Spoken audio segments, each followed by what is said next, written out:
vám chceli oznámiť, že spoločne so stranou Most Heat sme definitívne uzavreli a včera podali kandidátku v koalícii na primátora mesta Košice. Zároveň sme podali aj kandidátku na poslancov do mestského zastupiteľstva. Čo sa týka rozdelenia, alebo asi budete zvedaví na rozdelenie poslancov v rámci mestského zastupiteľstva, ktorí budú kandidovať do mestského zastupiteľstva, nebudeme obsadzovať plnú kandidátku 50 mien.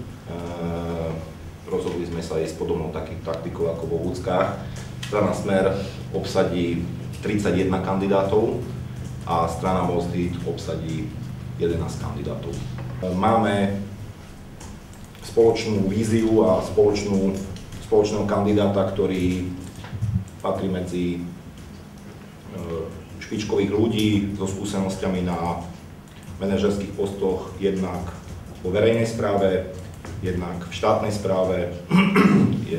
Preto si myslím, že aj Most Heat sa rozhodol podporiť nášho kandidáta. Náš kandidát, myslíme si, prinesie do Košíc to, čo Košice potrebujú: oživenie, ozdravenie, fungovania a trošku dynamiky. Rade by som chcel potvrdiť slova pána krajského predsedu, pána Žigu, že tie rokovania, ktoré sme viedli posledné 3-4 týždne, boli veľmi korektné a tie podmienky, ktoré sme zo strany Smer dostali, sú pre nás zaujímavé, ale nie len to, ale v každom prípade podporu pána Rašiho v tej línii, že tiež vnímame dianie v meste, že nie je dobré, a v jeho osobe vidíme nádej, kde mesto by ožilo a kde mesto aj celkovo ľudia by pocítili tú novú mladú krv v živote.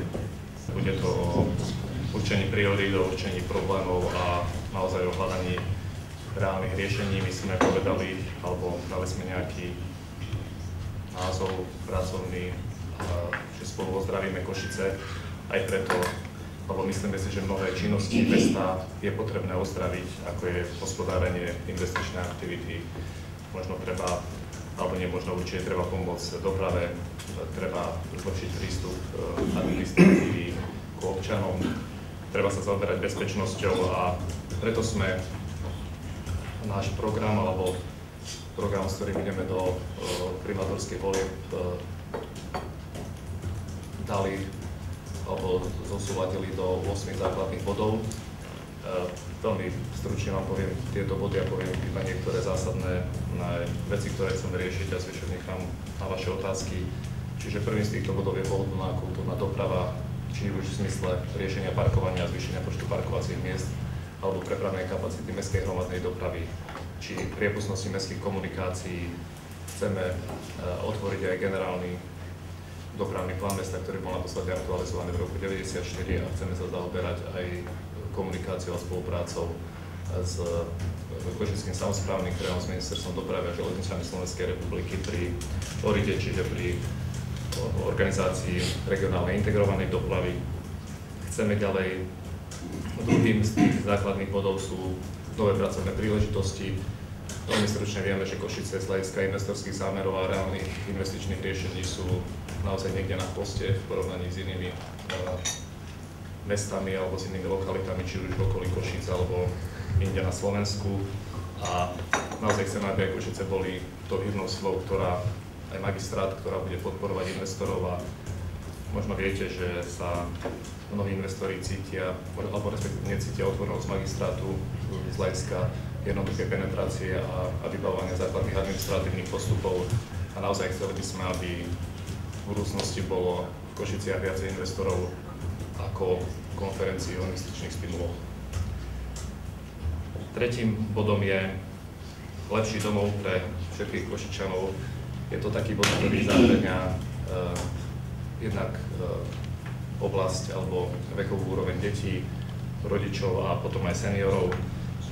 Hovoríme v ňom o komunitných centrách, o centrách voľného času a vlastne o všetkom, čo potrebujú deti, respektíve mladé rodiny. Časť rodičov sa zaoberá najmä bytovou výstavbou a podporením bytovej výstavby a ale nie len v zmysle riešenia bytovej výstavby, nejakých nadštandardných bytov, ale aj podpore bytovej výstavby buď nájomných bytov, či už vo vlastníctve alebo spoluvlastníctve mesta, alebo bytov, ktoré si budú môcť dovoliť aj mladé rodiny. Máme tu univerzity, máme tu vyprodukovaných naozaj množstvo mozgov, ktoré mnohokrát kvôli investičnej náročnosti nemôžu ostať v meste, pretože sa nemajú kde ubytovať.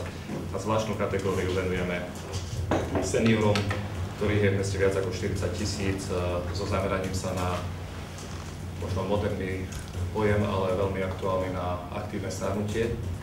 A takisto pri komunikácii so seniormi a s dôchodcami sme pripravení vytvoriť ako poradný orgán primátora Radu seniorov, čiže niečo, čo bude v organizačnej štruktúre mesta, aby sme tieto problémy vedeli s nimi otvorene komunikovať. Hovoríme tam o priestoroch pre seniorov, ale aj napríklad o téme, ktorá bola vami v poslednej dobe spomenutá, o senior službe, kde si myslíme, že máme riešenie, ktoré je dostupnejšie a výrazne menej nákladnejšie. Ďalšou oblasťou je bezpečnosť a poriadok. To, čo ľuďom vadí je, alebo čo naši občania, čo Košičania chcú znova vidieť mestských policajtov v uliciach. Čiže pracujeme s tým, hovoríme o navýšení počtu mestských policajtov, o tom, aby naozaj neboli vnímaní len ako ľudia, ktorí berajú pokuty, ale ľudia, ktorí sa v meste pohybujú a ktorí dávajú ľuďom pocit bezpečia. Máme tam témy neprispôsobivých občanov, nielen v jednej lokalite, ale aj v ostatných mestských častiach.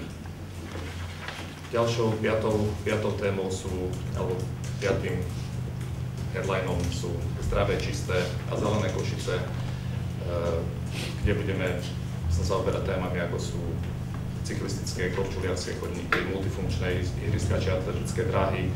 Možno viete, že Košice majú ako prvé mesto spracovanú koncepciu rozvoja športu v meste, ale napriek tomu nemajú vlastnú atletickú dráhu, majú jednu krytú plaváreň.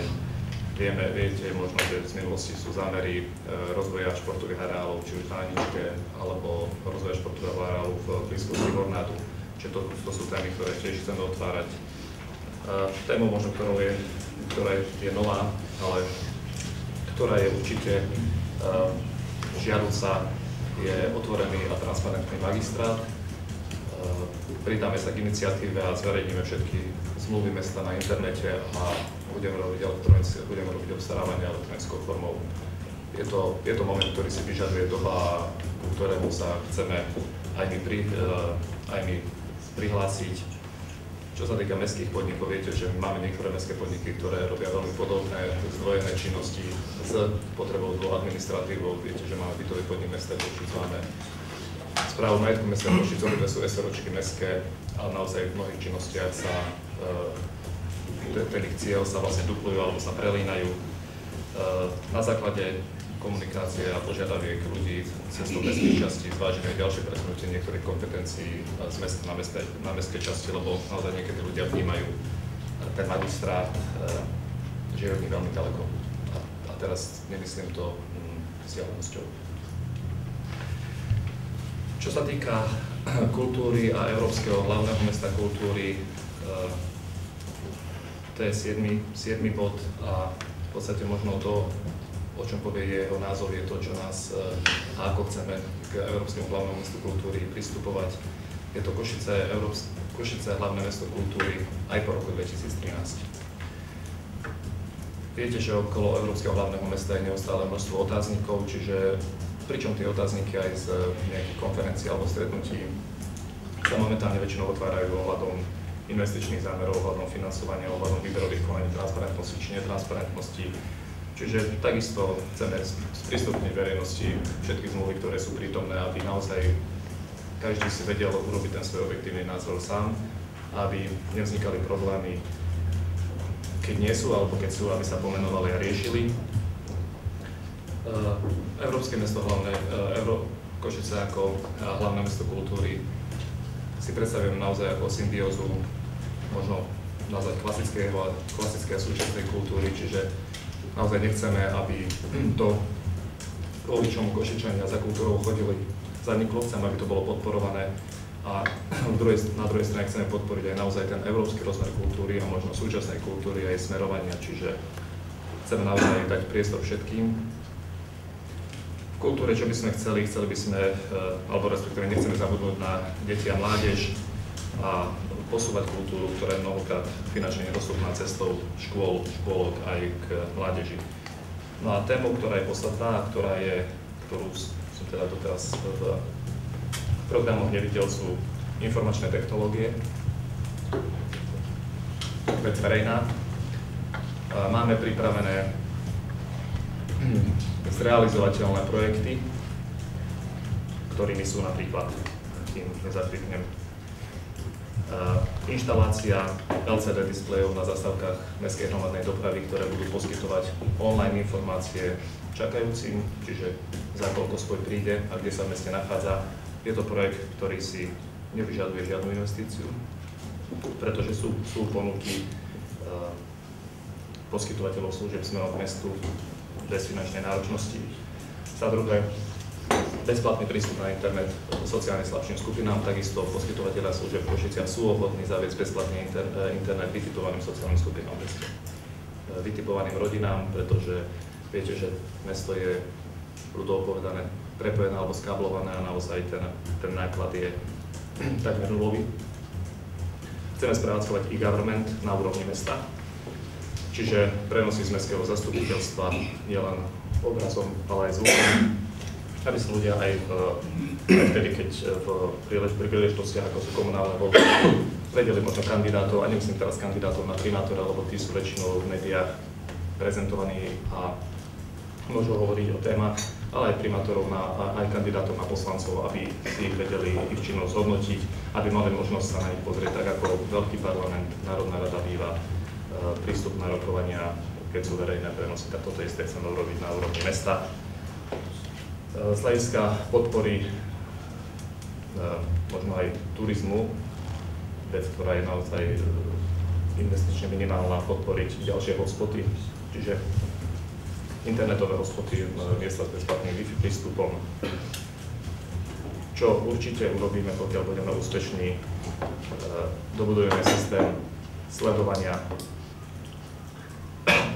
vozidiel, či už mesta, alebo dodávateľských firiem, alebo firiem, kde je spoločný podnik s mestom, kde je teda spoločných podnikov mesta s inými firmami. A naozaj výsledkom je z podnetov, ktoré máme, zefektívnenie prevádzky a ušetrenie náklady vynakladané mestom, čiže vybrané dodávateľské firmy, alebo vozidlá spoločných firiem, alebo vozidlá mestských podnikov musia byť monitorované, aby nedochádzalo k zbytočnému zvyšovaniu reklamných nákladov. Z toho IT, z tej IT oblasti ešte chceme rozšíriť sledovanie verejných priestranstiev s možnosťou prístupu k týmto verejným priestranstvom pomocou live kamera, sledovania buď pomocou internetu alebo pomocou televízie. A napríklad aj program, ako sú bezpečné vchody, je možnosť od mnohých poskytovateľov internetu, inštalácia kamier, až s tým obyvateľia vchodov súhlasia vlastne mať pocit bezpečia z hľadiska vchodu do paneláku alebo spoločných priestranstiev.